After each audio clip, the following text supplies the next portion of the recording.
다자 키 템바 냠메 투베원베 샵지돌 트마메 발랑 고비 랍도 되데 고스음 그바쳔베 샨터싱 잡수 치우 다자 키 발덴 람마 리다 징쿠리잔즈 찹다 가든 송만메베 때르점본 조기 샵지돌 트마메 발라 고비 랍도 되데 고스음 그바침비 찬서진 접수 치우 나도 심지어 탐지지 주 진지라버 제도 솔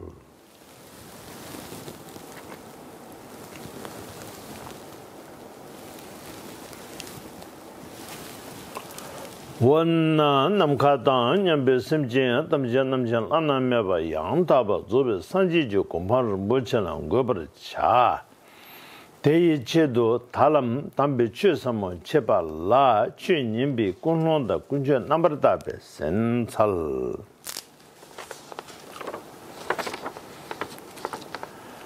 I was requested by the Faculty of Arts, University of Ljubljana,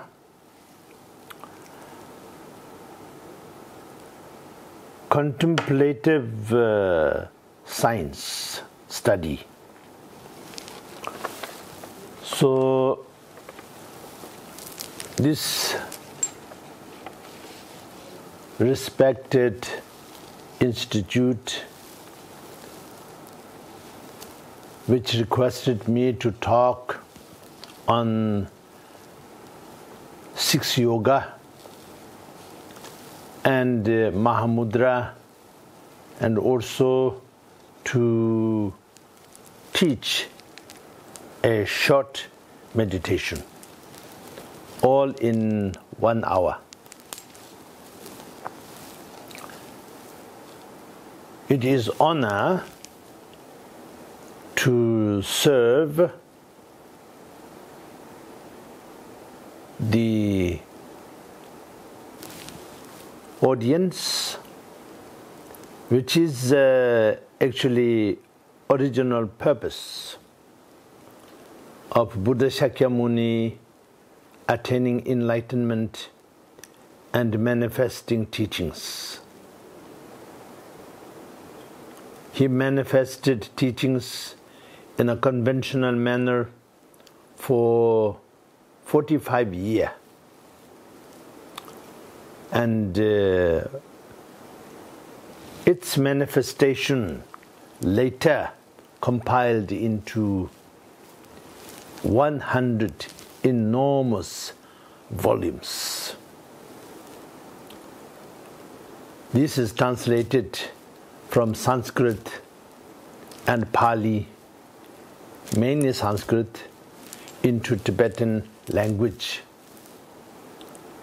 which I am deeply honored to receive the transmission and also go through it in one occasion, and then parts of it in many occasions. Of course, then there is 225 volumes of the translation of commentaries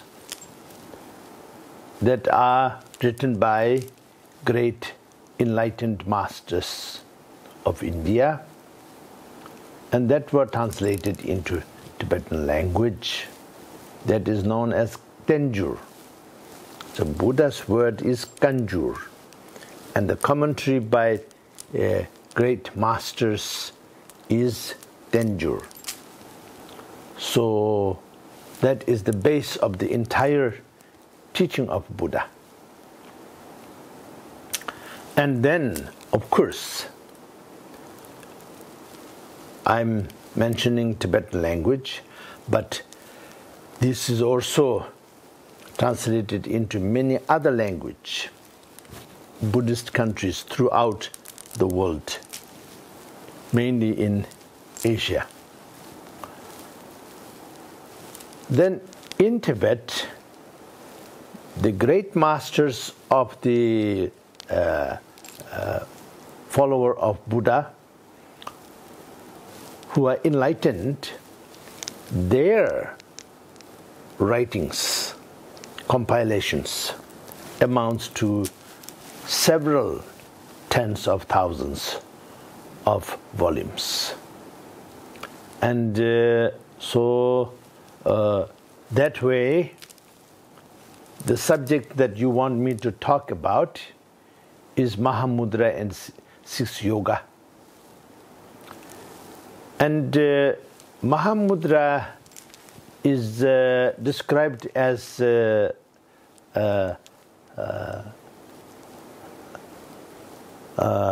Tollam. That means path of liberation. And Six Yoga, that aspect of teaching is described as a Tablam, path of methods. Pretty much same, but one involves visualizations and exercises, and so there is 6 levels, 6 particular practices. So that way it is methods. It involves deity, it involves recitation, it involves visualization, and so on and so forth. Now Mahamudra, of course Mahamudra also involves recitations and visualizations, some part of it, but mainly it is direct meditation. So without too much of that kind of like 6 yoga, 6 aspect of method like that, the Mahamudra directly, of course, following the methods, but evolving what is already there in each and every one of us. So that are the differences. And a similarity is both is for us to awaken our innate primordial essence, which is perfect at all time. But we don't realize it. And many times we don't even know it, or even aware of it, not even aware of it. So that is the purpose of the both Tablam and Tollam. But then methods are quite different. Because at the end I'm going to give you a short, very short meditation, and also very easy to do meditation. The purpose of that is meditation is working with the mind, mainly.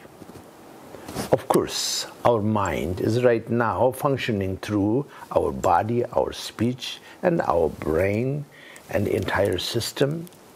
So that way, working with everything, and therefore, there's so many methods, and some of the methods are very powerful. But if we get it wrong, it is very powerful also. So therefore, why I say simple, easy to do, means that I'm doing my level best to make sure that those of you who will try this meditation or seriously practice it, then it have a very little risk of going wrong. Of course, anything can go wrong. Even you drink too much water, it can be a problem. Even you eat too much medicine, it is also a problem. So you have to do it properly. But this kind of meditation, which I'm going to teach at the end, is very safe if we do it properly, as I share with you the same way at the end. So because of that is more related to Mahamudra. So I will talk about Mahamudra second, and I will talk about the 6 yoga first. Okay? All right. Now, the 6 yoga. When Tibetan master, such as Marpa Lotsawa, went to India 1,000 years back, we celebrated Marpa's 1,000-year birth anniversary about 10 years back. So 1,000 years back. Then he went to India through Nepal 3 times during his life, and he met so many great masters. He described as more than 100 masters, Indian enlightened masters, Mahasiddhas. So from them he received enormous amount of transmission, and out of them 13 of them he considered his main gurus, the masters, and out of them 2 of them he considered his very most let's say most precious, holy, sacred master, although all of them, but 2. And that is Naropa and Maitripa. So from Naropa he received so many tantras, so many empowerments of tantras. And also he received so many rituals and rites, the lineage of transmission of all of them. And the essence of all of that put together is 6 yoga. So 6 yoga is actually essence of all of these tantras, the main tantras. So some of the tantras essence is the first one, some of the tantras essence is the second one, so on and so forth. So then 6 yoga, the essence of all the tantra that he have received, essence of all the empowerments that he have received. So the first is in Tibetan language, Tummo.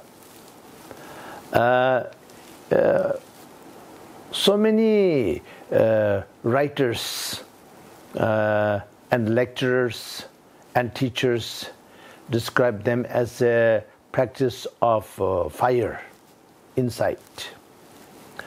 Now, this practice is actually to develop the true bliss of the mind through physical warmth and bliss. And then through that you realize the ultimate essence of yourself and everyone and everything through the bliss, through the joy. This is mainly if we combine the two terminology of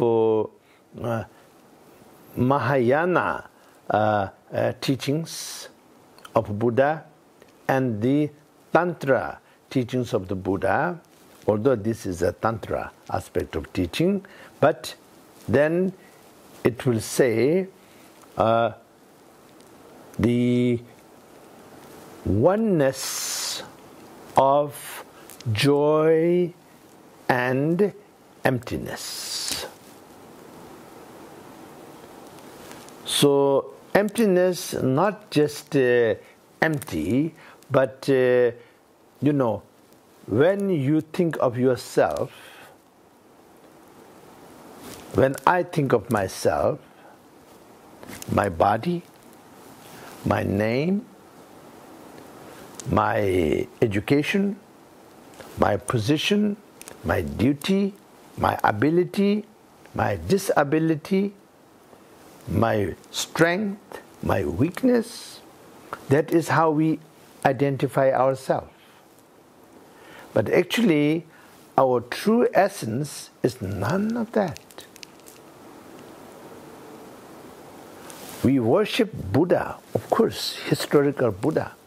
We have Buddha image representing Buddha with the relic of Buddha inside and the mantras enshrined inside and consecrated, and the presence of Buddha is invoked in it. So we worship it. But all of that is very, very, very important for us, because we call this body and this name me. When somebody asks me, who are you? I will use my name.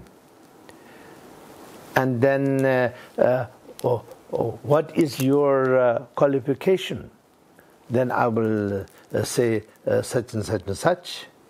And then if they say, what is your weakness? Then I will say this and that. So that is how we identify ourselves. The same way, we also need an image of Buddha up there, something to visualize, something to focus on, something to receive blessing from, something to pray to. So all of this is exactly the same dualistic thing. But the purpose of all of that is to realize the Buddha inside. In essence, you are Buddha. All of you, each and every one of you, you are the Buddha. Some of you intellectually know what it means. Some of you have experience, you felt it, but some of you maybe have some realization, some enlightenment of it. And Buddha Shakyamuni, right now you are celebrating the 25 centuries of the Buddha's teaching, Buddha's life of the Buddha Shakyamuni, 25th century you are celebrating. So 25 centuries back, under the Bodhi tree at Bodh Gaya in India, he attained the realization, the ultimate realization, not just experience, realization, enlightenment. He became the Buddha. Buddha means fully awakened and fully mature. Ultimate awakening, ultimate maturity, ultimate realization. So that is exactly for the same reason he taught the Dharma. Because he knows each and every one of us, all human beings, then all animals, then all gods, then all asuras, then all the sentient beings of all different levels. In the teaching of Buddha, there's so many levels, and every single one, from the smallest to the largest, from most advanced to the very basic, everyone's essence is Buddha, fully pure. And then now, since I know now my essence is fully pure naturally, but my manifestation, this body, this speech is very far from perfect, far, far away. So many limitations, so many shortcomings.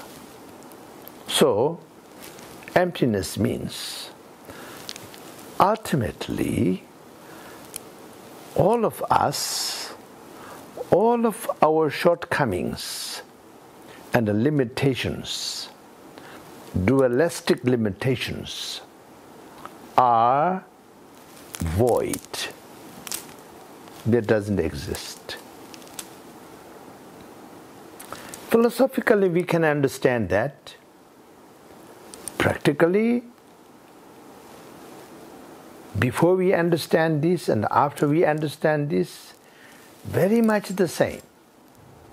But the difference is, before we understand this, then we think this is us.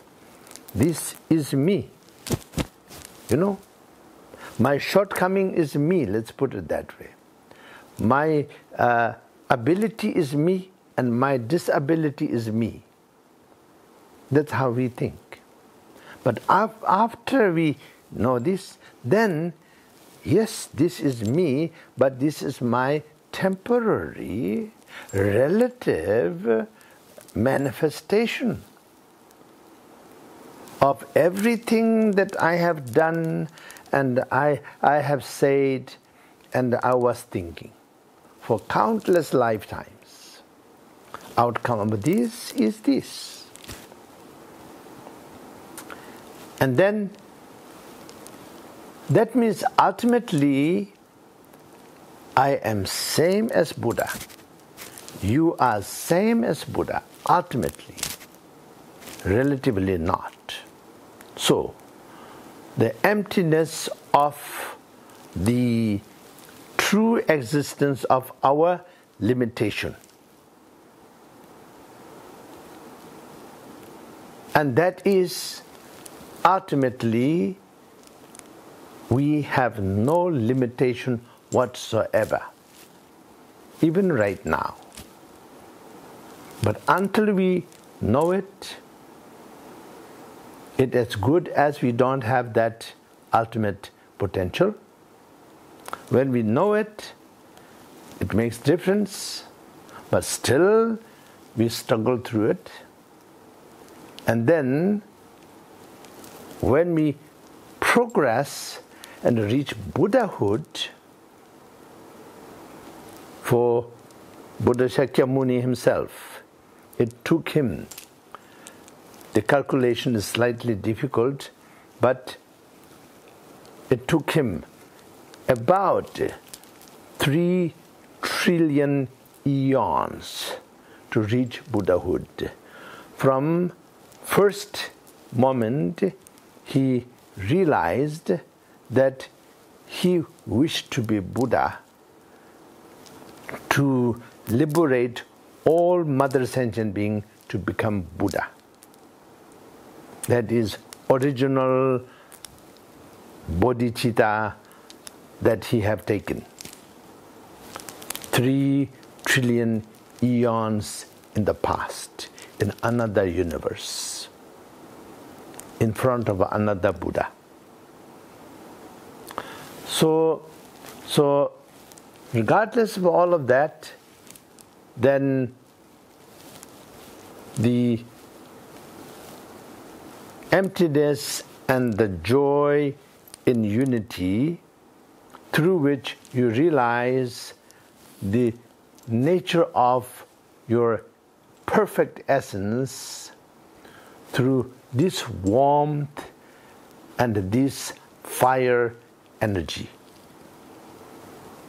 And so that is the first of the 6 yoga. Now the second yoga is Julu, illusory body. Illusory body means this body and this environment is very much here as a relative truth, but it is not ultimate truth.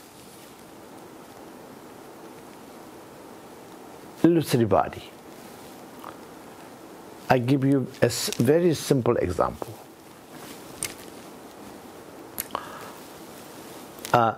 A toddler, let's say if I am a toddler, very small baby, come into this room, everything is totally different in his or her perception from elder person like me. When I reach this age, my perception of everything, how I see, how I perceive, how I interact is totally different. But it was same me. I was a toddler, I was a kid, I became a adolescent, I became a young person, I reached middle age, then now I reach late middle age or mid-middle age, I don't know. I'm 69, so I don't know what you call this. So everything we perceive differently. But as a toddler, that is true to him or her. As a grown-up person, that is true to him or her. But that is relative, isn't it? And then ultimately, everything have the same essence. Everything is a manifestation of you. Everything is a manifestation of Buddha. When you realize the realization of essence of you as well as essence of everything and everyone as it is. So all of these 6 yogas, we can relate this subject, we can relay this subject into it, incorporate and resonate through each one of the 6 yogas.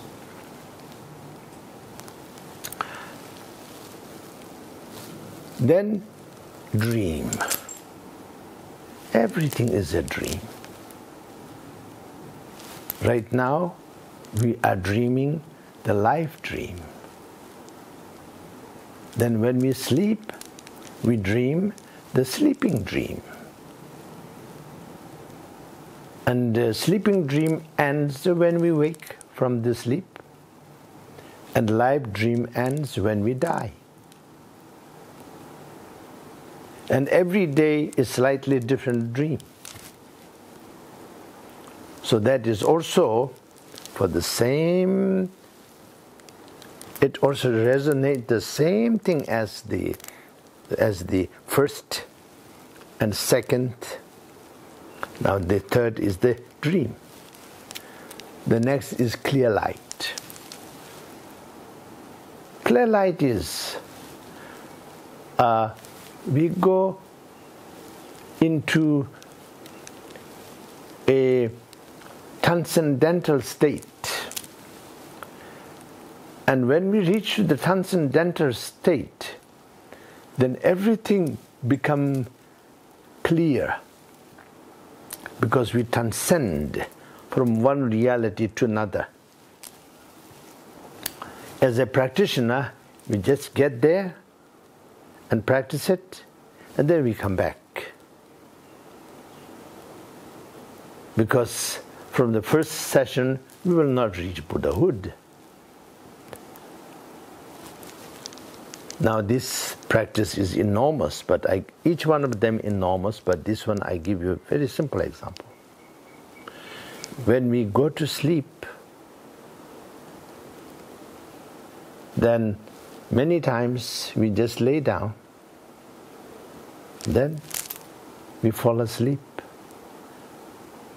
and then dream comes. Sometimes no dream, sometimes dream, sometimes nightmare, sometimes fantastic dream.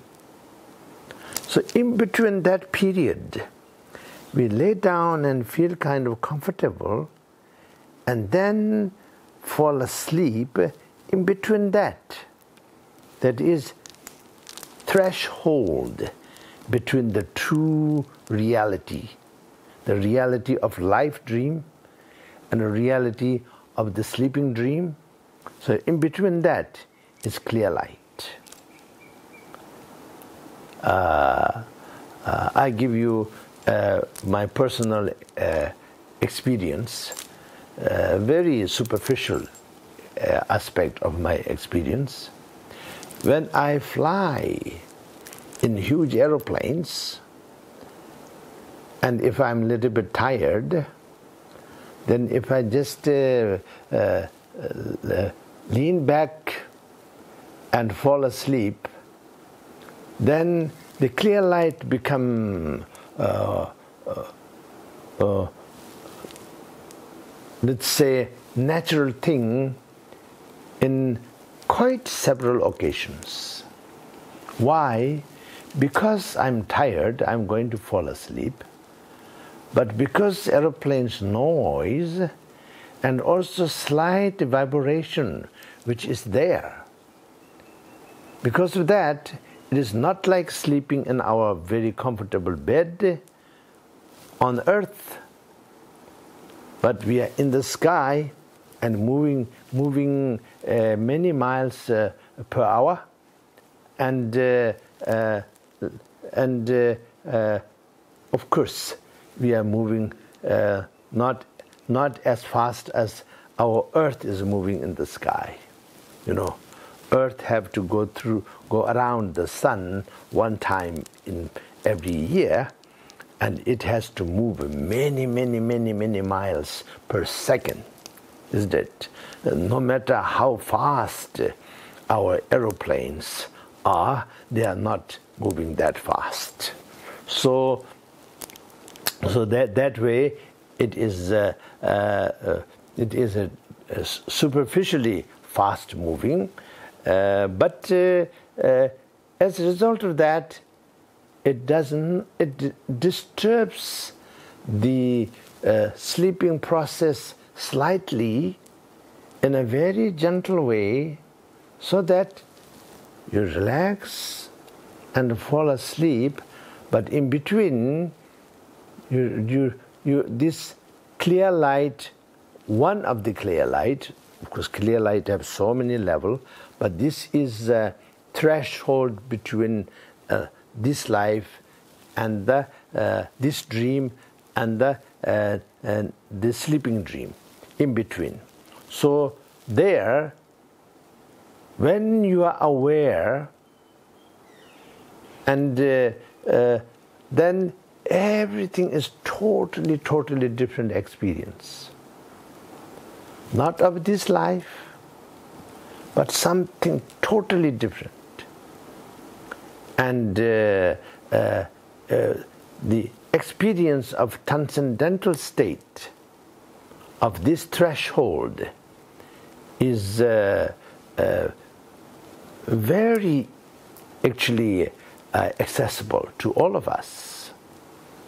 For me, when I'm in a car or in a train or in a ship or in an aeroplane, or I'm just waiting in some kind of a big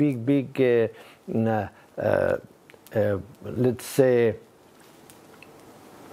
a public area, and sitting there, and everybody is talking, so many different noises, and then there I'm about to fall asleep, then reach to that state.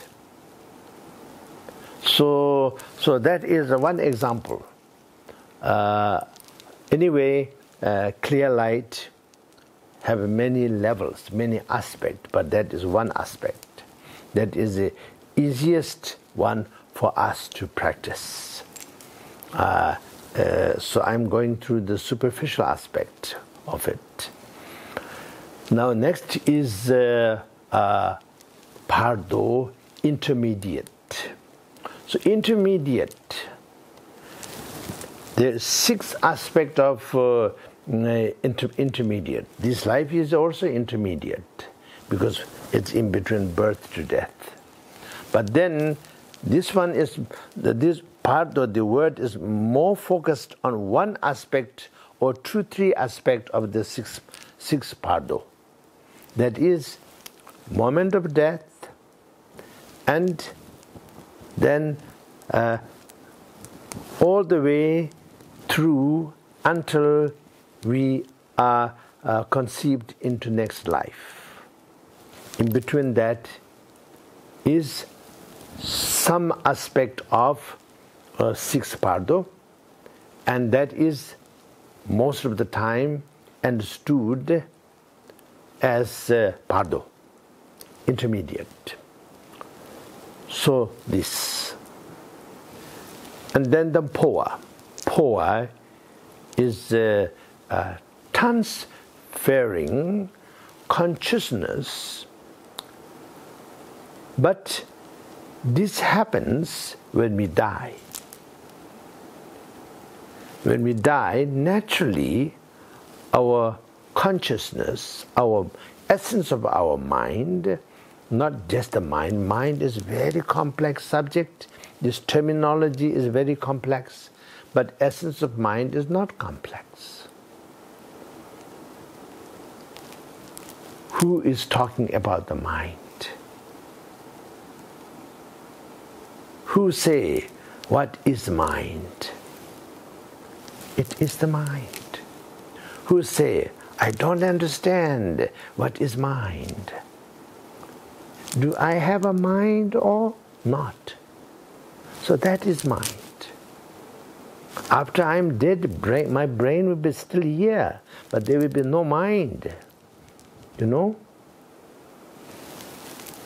So anyway, this transferring from this life to next. So that is practice of poa. Now I give you I go back one more time and give you a superficial description. Let's say Tummo, the first, I will say first, second, third, fourth, fifth, sixth, okay? You remember the 6 yoga. The first practice in the daytime, of the daytime. Second, practice at all time. Daytime as well as nighttime. The third, the dream yoga, dream practice, dream yoga. So practice at night or whenever you are sleeping. Then fourth is practice at the night or whenever you are sleeping. Pardo, practice in between this life and the next life, but we are practicing it in this life. But actual Pardo, that Pardo will take place and we will go through it when we die, after we are dead, before we are conceived into next life, in between that. The Poa, the transference of consciousness, that is practiced at the moment of our death. So, we transfer from this existence to better existence, next life. If possible, to enlightenment. If that is not possible, then to one of the pure realms of Buddha. The pure realms of the Central, East, South, West, and North. Pure lands of the Buddha. 5 Dhyani Buddha, which is ultimate liberation from each one of the relative shortcomings and defilement. So, 5 wisdom. And 5 defilement transforms into 5 wisdom. 5 defilement is ignorance, lust or greed, aversion or anger, ego pride, and jealousy. So these are the 5 defilements. And when we transform them into their ultimate, then it is 5 wisdom.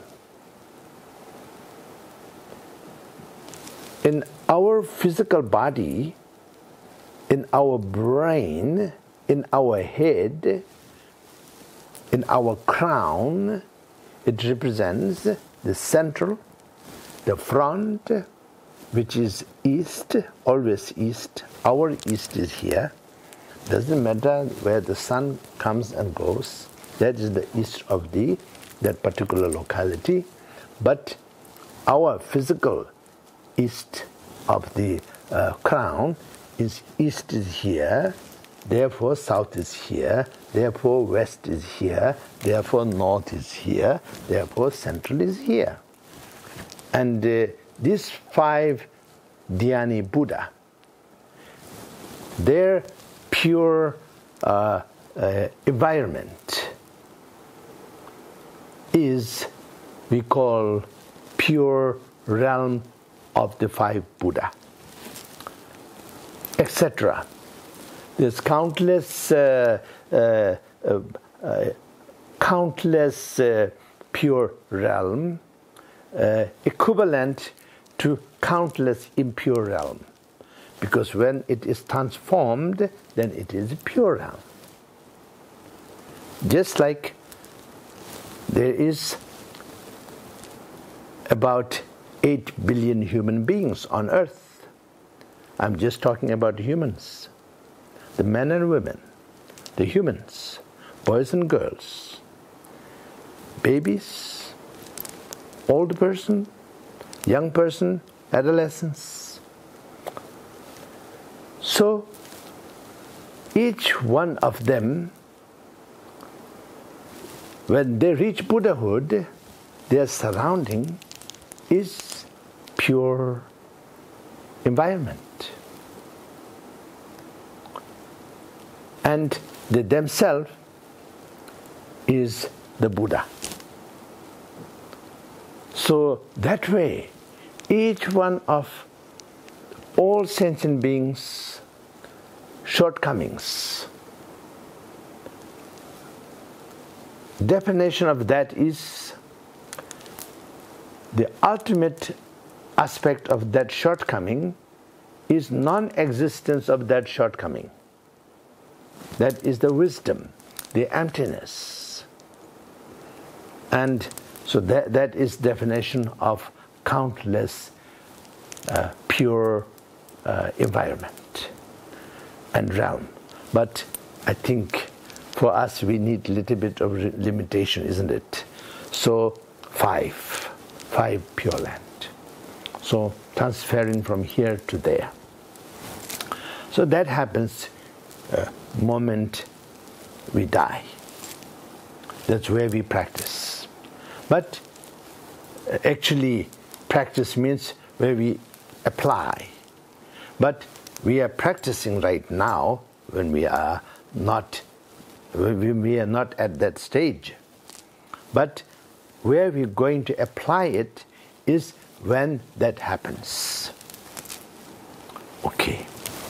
So these are the 6 yogas. And each one of them are enormous. I give you one example with the last one. How enormous it is.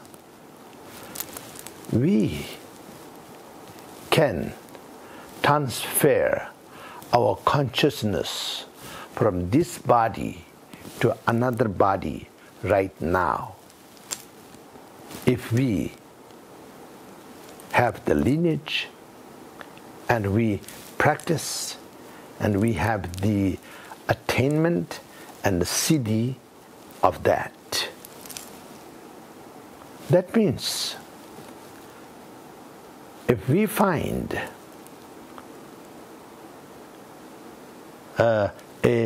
another physical body is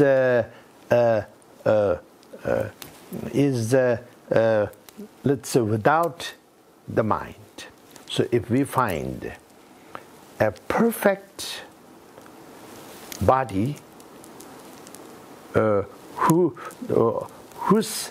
died naturally and whose body is not damaged,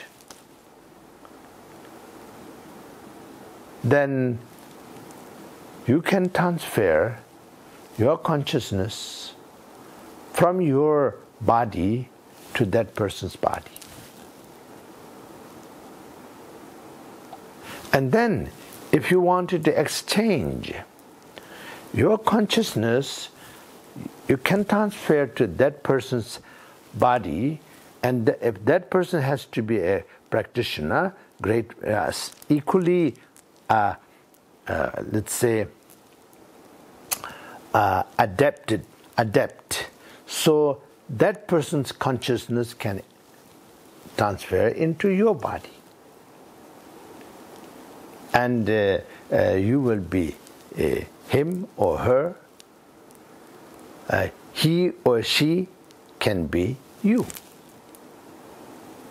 And this is done, not nowadays, but in the past, during the time of Marpalotsawa, his son, Dharmadode, was the master of this. And so this lineage, if we practice Phowa, then it is not only during the death, but during the life also. But of course, it's not for fun, you know. We cannot play with any one of these practices. Purpose of this is for enlightenment. And but how deep and how enormous each one of these practices is, I just described Phowa with these two. And this is, each one of it, if we look with kind of very scientific mind, each one of it is mind-boggling, really enormous. Now, that much for the 6 yoga, and a little bit about the Mahamudra. Mahamudra is a Sanskrit word, and it is translated into Tibetan as a Chaja Chimpo. Chaja Chimpo,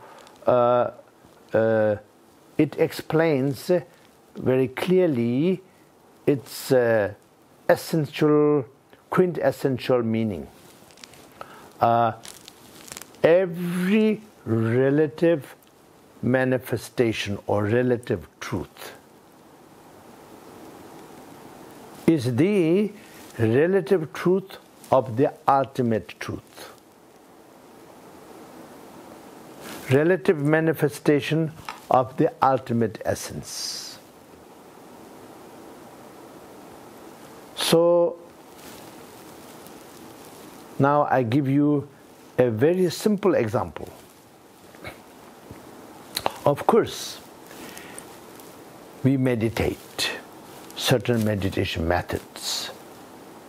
There's thousands of meditation methods in the teaching of Buddha. Specific methods. We follow them as it is. Through that, we can cultivate and progress and awaken towards enlightenment. And enlightenment in one lifetime is possibility, of course, but it has to be true enlightenment, not just experiencing something, some fantastic experience, which is very good. For us, we need experience. When we experience, then we know what we are involved with, what we are talking about. But experience comes and goes. It is like, let's say when I was studying, I memorized several thousand pages of text for prayers, rituals, and Buddhist philosophical texts, and also texts that involves grammar and poetry. Several thousand pages. But that ended when I was 22. So from 22 to 69, many of them I am not encountering regularly. Therefore, I forgot them. But many of them I'm encountering. I'm practicing them or teaching them or like that. Therefore, I remember the whatever I have memorized. It's there. I'm not saying it is bad, but that is just an example. So when we practice, then not exactly to remember everything, but progressing on the path so that we don't get lost. If we don't have the awareness and mindfulness, the true definition of awareness and mindfulness, then we can get lost. And the continuation of the progress is not there. If you are taking a long journey to reach to the North Pole, you have to follow the compass, you have to follow the map and walk. Otherwise, 500 mile you have walked, then you found something interesting, you heard something interesting, and then you go there. Then it makes you 500 further from reaching the North Pole. Then you might remember, oh, I originally thought of going to Mount Kyle, to the North Pole. Then you might start. Then you might end up thinking of something else, and then you go another direction. Then you lost 1,000 miles there. So that way, the mindfulness and awareness keeps us on the track so that we don't get lost. We don't get carried away. So, the Mahamudra. You can attain enlightenment through practicing anything. Having said that, as a principle, as a definition of the word Mahamudra or Chajja Chembo, in real practice, I rather follow the prescribed practice methods of the lineage. Then I will not get lost. So now I wanted to do a little bit of simple meditation at the end of this. So I will go through very basics of the Mahamudra. So there is preliminary practice. 12 levels of preliminary practice.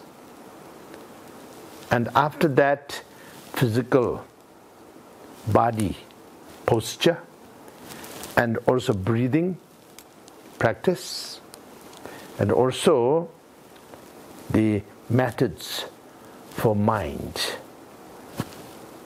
to focus. Focus in front, focus far away, focus all around, focus front as well as behind, as well as above, as well as below. All direction. So all of this is a very gradual process of the mind practice. So the body, speech or breathing, and the mind. Now, without going into too much of that, then we get lost. Therefore, there's 2 stages of the practice. That is, first, reaching the calm, abiding state of mind, which is also described as remaining in peace, in harmony. Then, once we reach to that state of mind, we have progressed our concentration many folds, and also our effectiveness and efficiency progress many folds. And then, once we are able to remain in calm, abiding state of mind, then everything becomes clear. And there is so many practices for this. So, early part, the calm, abiding state practice is known as shamatha in Sanskrit terminology. And the later part, the clarity, is also known as vipassana in Sanskrit. In Tibetan, First is Shine, and later is Laktong. Now, this practice, you progress gradually. And then the final stages of Mahamudra is 12 stage.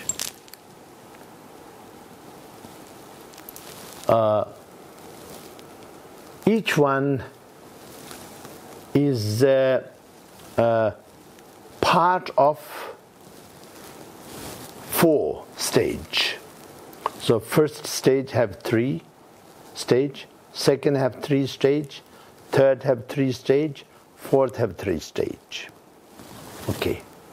To save the time, I will just give you a simple description of these 4 stages. First is one-pointed. So basic one-pointed, advanced one-pointed, and great one-pointed, complete one-pointed. Then the second is second of the 4. Second is free of all complication or elaboration. So that after one-pointedness, then one will reach that stage. And it have basic, little bit advanced, and then great or level, greater level or final level of this particular practice, or state of maturity and realization. Then after that, same taste. Same taste means it is another way of saying non-duality. So this stage is reached as the third of the 4 stage. So this one also, the basic, and then more advanced, and then greater, same taste level of practice. Now, after that is no meditation. So these also have basic, advanced, and then the greater maturity in this. So this no meditation means right from the beginning we are not meditating to become meditation champion, isn't it? We are meditating so that we become the meditation. So we don't have to meditate anymore. Every moment is perfect moment. As a practitioner, being a practitioner is concerned. So that is the definition of no meditation.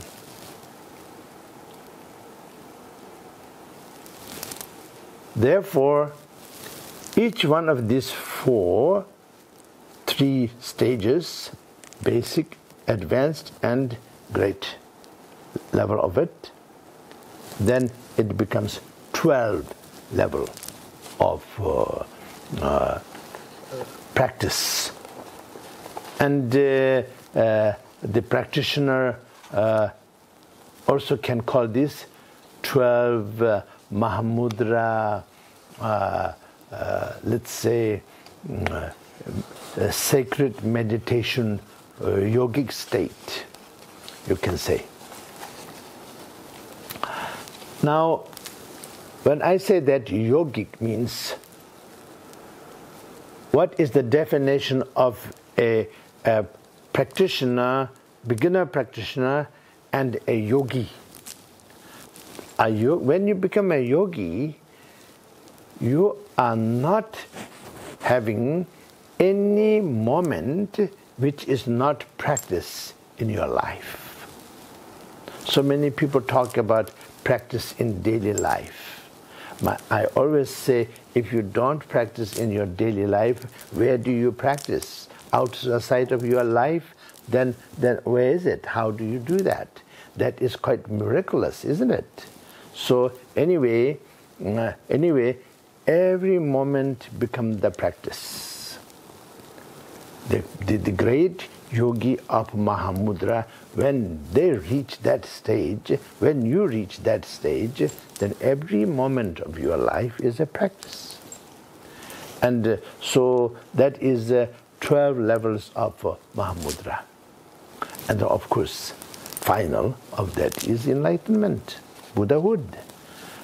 We say reach the realization and of Buddha Vajradhara. And also, Six Yoga also the same.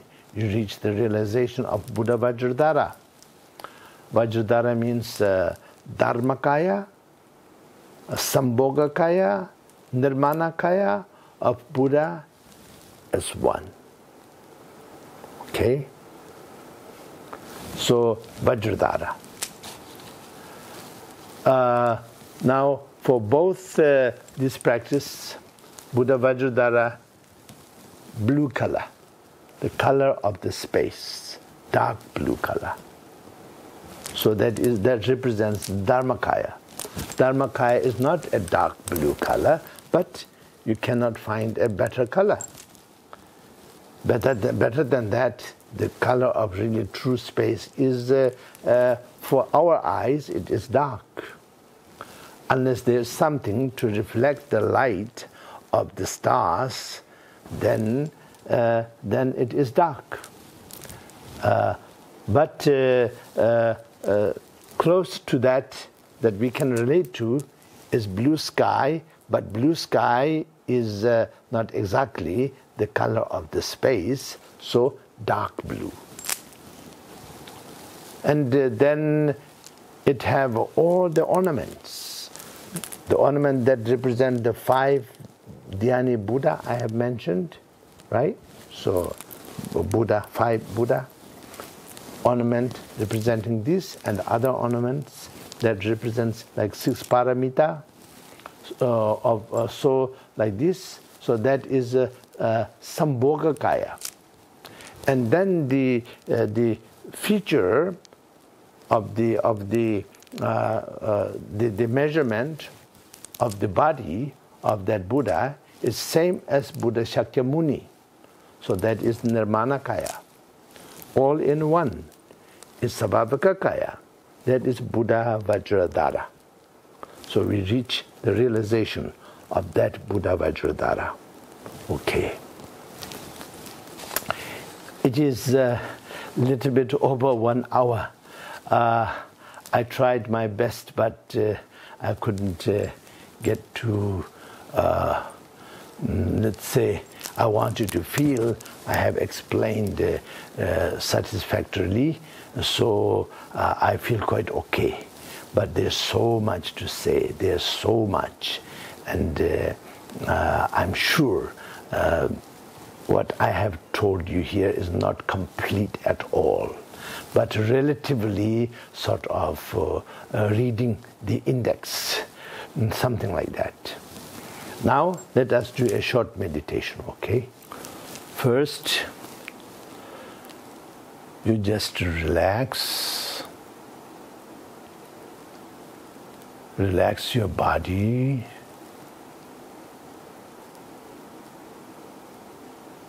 Speech. Breathing. Mind. All relax.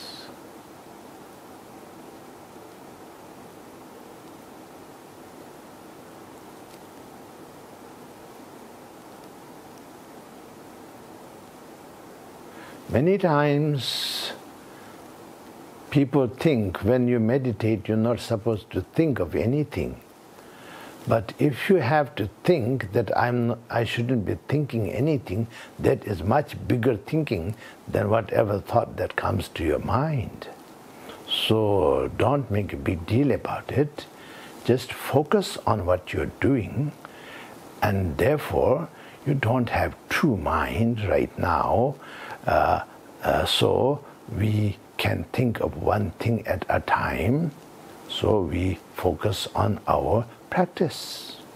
Right now we're just calming down. So we focus on that.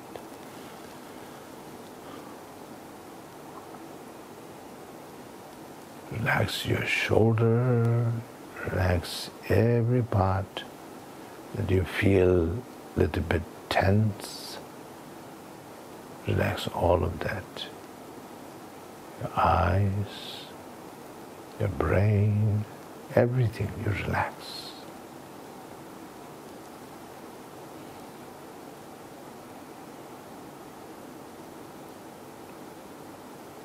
It depends on how much time you have, but if you have good amount of time, then you spend some time for this practice, just relaxing.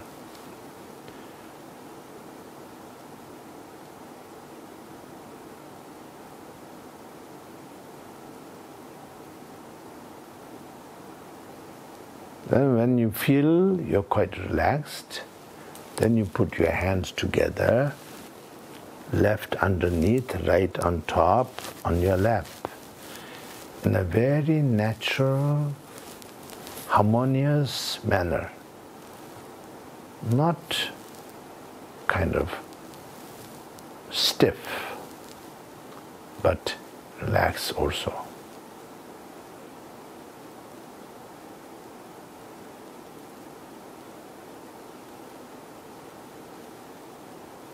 You keep your eyes not wide open, not closed, but semi-open, like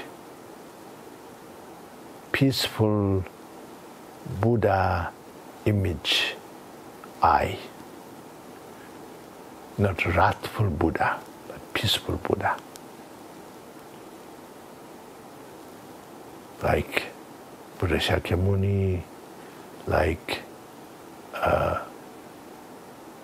Avalokiteshvara, like Mother Tara, like that.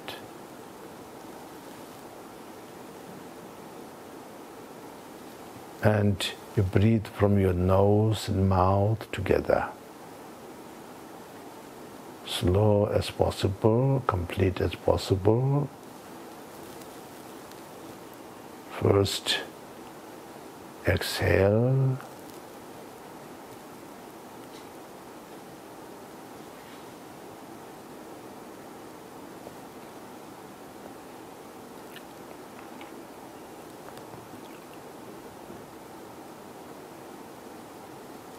Pause a little, not holding out, just pausing out.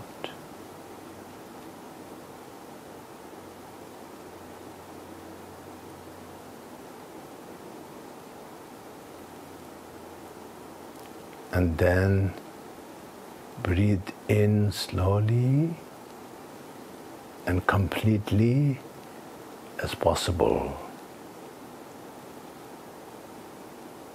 And pause in, not hold in, pause in.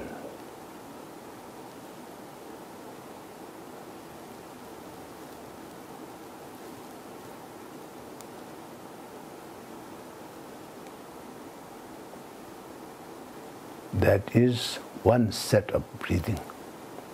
Out, pause, in, pause, then again out. So we do actually 21 of these, but that will take long time. So today we only do 7 times.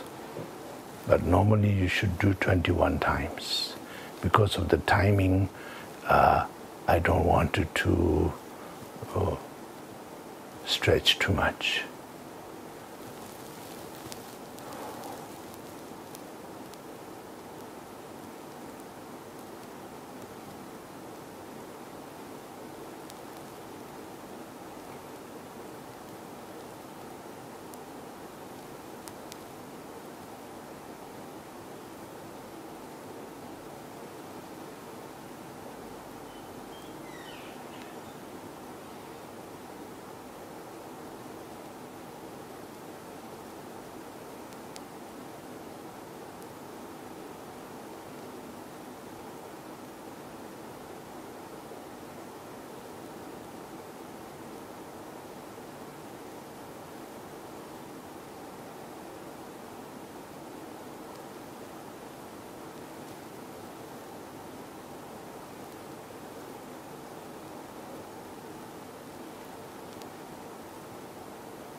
Okay,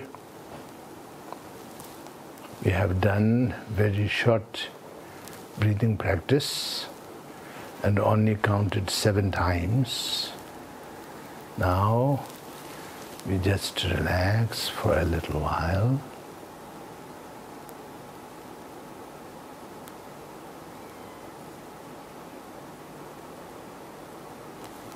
And maintain that calm, abiding state of mind and maintain that clarity.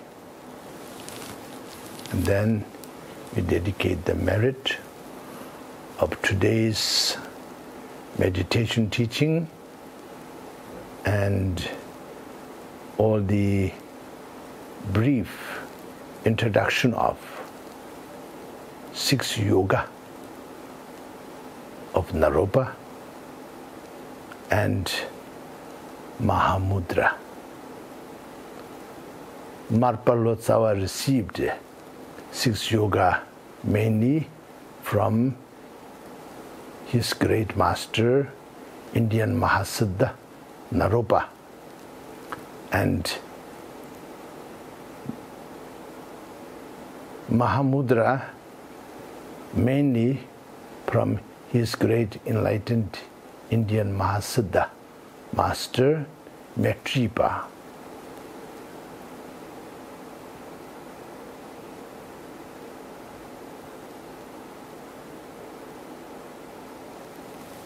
So we dedicate everything so that may all sentient beings be free from all the suffering and finally reach Buddhahood.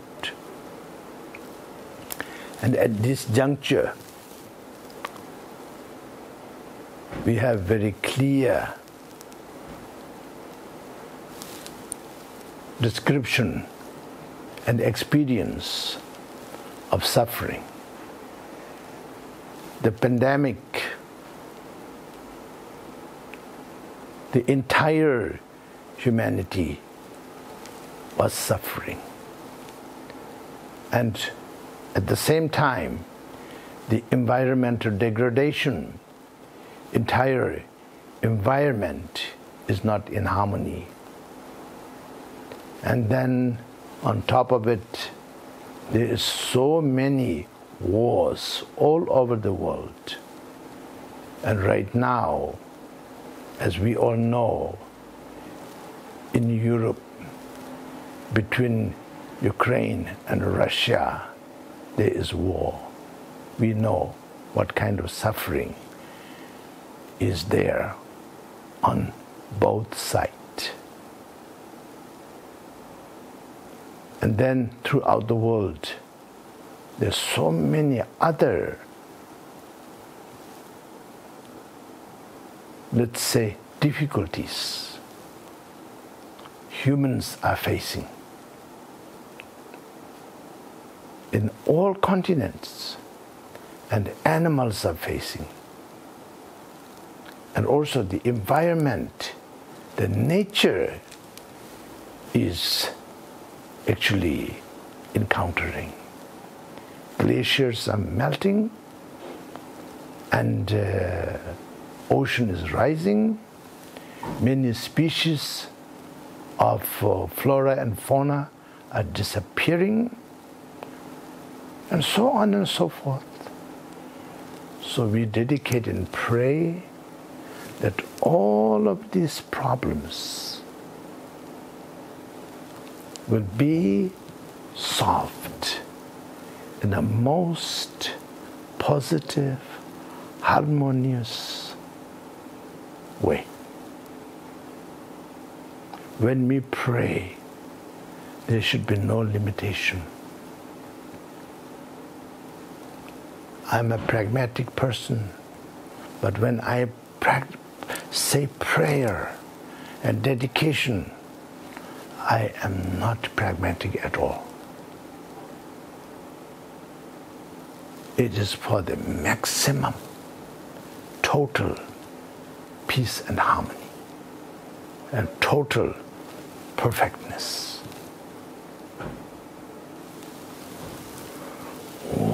Sunamde tamje zibani tamne nyebe danam pamjene jegananje balap chubai sibian zolen rowa shu chanju simcho rimboche mache panam chejurjing jeban nyamba mebai kone kondon power shu jina dewa sosu ngo pende namka chabrashu Duna dunghar dagi kur kowa dunghar ji janso tongbar shu